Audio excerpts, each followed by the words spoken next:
சந்திக்கிற எல்லா பிரச்சனைக்கும் நாம் எடுக்கக்கூடிய ஒரு சாய்ஸ். பயப்படலாம், கலங்கலாம், இல்லை என்றால் அது பாசிட்டிவ் எடுக்கலாம். 38ஆம் வசனம் தெரிஞ்ச வசனம் தான் உங்களுக்கு.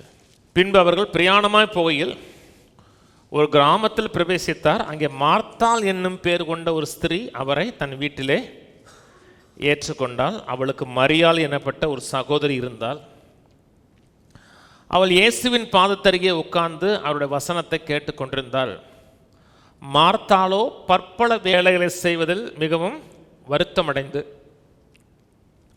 அவரிடத்தில் வந்து, ஆண்டவரே, நான் தனியே வேலை செய்யும்படி என் சகோதரி என்னை விட்டு வந்ததை குறித்து உமக்கு கவலை இல்லையா? எனக்கு உதவி செய்யும்படி அவளுக்கு சொல்லும் என்றாள். மார்த்தாள் நல்ல பெண் தான், கெட்ட பெண் கிடையாது, நல்ல பெண்ணு தான். வீட்டுக்கு வருகிற மக்களுக்கு நல்ல உணவு கொடுக்கணுங்கிற எண்ணம் உள்ள பெண்ணு தான், கரிசனை உள்ள பெண்ணு தான். அப்போ ஆண்டவர்கிட்ட வந்து சொல்கிறா, நான் பற்பல வேலைகளை செய்கிறது வருத்தம் அடைந்து தனியாக கஷ்டப்படுறேன், என் சகோதரி இங்கே சும்மா உட்காந்துருக்கா, அவளை அனுப்பிவிடும் அப்படின்னு சொல்கிறார். சும்மா சொன்னால் பரவாயில்ல, ஆண்டவரை ப்ளேம் பண்ணுறா. நீங்கள் எப்பப்பெல்லாம் வெக்ஸ் ஆகிட்டீங்களோ, அப்செட் ஆகிட்டீங்களோ, யார்கிட்ட என்ன பேசுறதுன்னு தெரியாமல் பேசுவீங்க. இவர் வந்து சாதாரண ஆள் இல்லை, ஆண்டவர். ஆண்டவரை பார்த்து ப்ளேம் பண்ணுறா. உமக்கு கவலை இல்லையா, வேறு விதமாக உமக்கு அறிவு இல்லையாங்கிற மாதிரி பேசுகிறா. அவங்க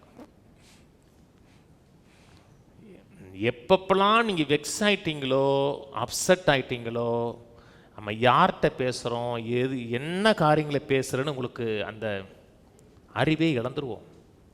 அது உண்மை, இழந்துருவோம். வீட்டுக்கார்ட்ட சண்டை போடுவோம், மாமனாட்ட சண்டுவோம், மாமியாட்ட 20 வருஷத்துக்கு நடந்த சம்பவம்லாம் அப்படி சொல்லுவோம். அது வந்து ஆவியானவங்களை யாவப்படுத்தலை. ஏன்னா நீங்கள் வந்து பிசாசு உங்களை நல்லா தூண்டி விடுவான். இதை சொல்லு, அதை சொல்லு, அப்படி சொல்லு, இப்படி சொல்லுமா. ஏன்னா நீங்கள் வந்து விரக்தி அடைஞ்சிட்டீங்க, அப்செட் ஆகிட்டீங்க. பற்பல வேலைகள் செய்கிறது தப்பு இல்லை, பற்பல வேலை செய்து வருத்தப்படுகிறது தான் தப்பு.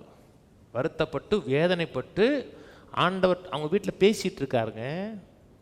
அவள் அங்கே சொல்லுகிறது, அவளுக்கு மரியாதை என்னப்பட்ட சகோதரி இருந்தால் அவள் இயேசுவின் பாதத்தறியை உட்காந்து அவரோட வசனத்தை கேட்டுக்கொண்டு வசனத்தை கேட்டுக்கிட்டு இருக்கா. வசனத்தை கேட்டுக்கிட்டு வந்து நடுவில் வந்து இயேசு அப்படின்னு சொன்னோன்னா என்ன ஆகும்? அப்படியே அந்த இடத்துல இருந்த சமாதானம் அப்படியே போயிடும். வீட்டில் ஒரு மனிதன் அப்செட் ஆகனான்னு வச்சுங்களேன், அவன் மட்டும் அப்செட் ஆக மாட்டான், எல்லாரையும் அப்செட் பண்ணுவான். அவங்களுக்கு சில நேரத்தில் டென்ஷன் ஆகிட்டான்னு வச்சுங்களேன், ஃபோன் எடுத்து கூட சண்டை போடுவாங்க. நீங்கள் அப்படி சொன்னீங்களாமே, நீங்கள் இப்படி சொன்னீங்களாமே, அது சொன்னீங்களாமே, இது சொன்னீங்களாமே, என்ன நினச்சிக்கிட்டீங்க அப்படி. ஏன்? நீங்கள் அப்செட் ஆகிட்டீங்கன்னு அர்த்தம்.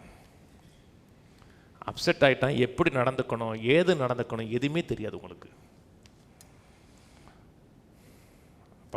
அப்செட் ஆகியிருக்கா இல்லையா? அப்போ இயேசுவுக்கு பிரதியுத்தரமாக, மார்த்தாளே மார்த்தாளே, நீ அநேக காரியங்களை குறித்து கவலைப்பட்டு கலங்குகிறாய். ஆண்டவர் எப்பப்பெல்லாம் நம்ம பேரை 2 முறை யூஸ் பண்ணுறாரோ அப்பப்பெல்லாம் மனம் திரும்பணும்னு அர்த்தம்.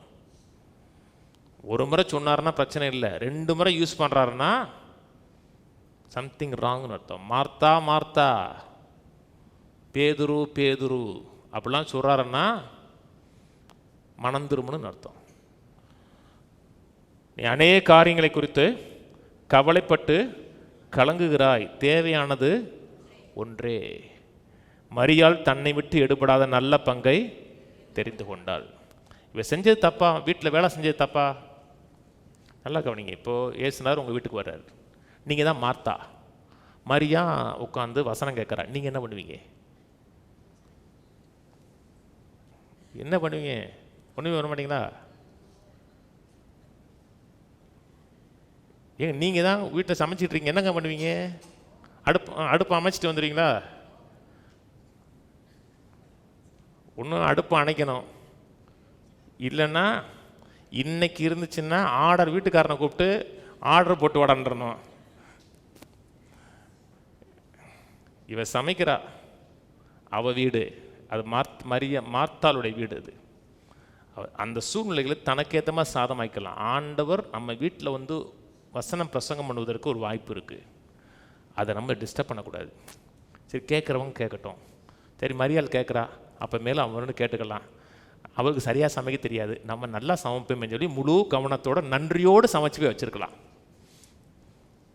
எல்லா டிஷ்ஷுக்கும் நல்லா இருந்துச்சுன்னா எல்லா பெருமையும் நாமே வாங்கிக்கலாம்னு சொல்லிட்டு சந்தோஷமாக செய்யலாம். இது சாய்ஸ் நம்மகிட்ட தான் இருக்குது. எரிச்சல் அடையவும் செய்யலாம். சரி விடு, அவள் போயிட்டு போகிறா, எல்லாத்தையும் நம்ம ஆரம்பிச்சிட்டோம், பாதிக்கு மேலே ஓடிக்கிட்டு இருக்கு, கொஞ்சம் நேரம் தானே அப்படின்னு நினச்சிட்டோம்னா அந்த சூழ்நிலையில் அப்செட்டாக இருக்க மாட்டாங்க, எரிச்சல் அடைய மாட்டாங்க, காரியங்கள் ஸ்மூத்தாக போயிருக்கும். நம்ம சந்திக்கிற எல்லா பிரச்சனைக்கும் நாம் எடுக்கக்கூடிய ஒரு சாய்ஸ் இருக்குது. ஒன்று பயப்படலாம், கலங்கலாம், இல்லை என்றால் அது பாசிட்டிவாக எடுக்கலாம். நம்ம கொடுக்குற ரெஸ்பான்ஸ் தாங்க, பேசுகிற பேச்சு, காரியங்கள், நம்ம வெளிப்படுகிற வார்த்தைகள், அதான் காரியங்களை மாற்றும்.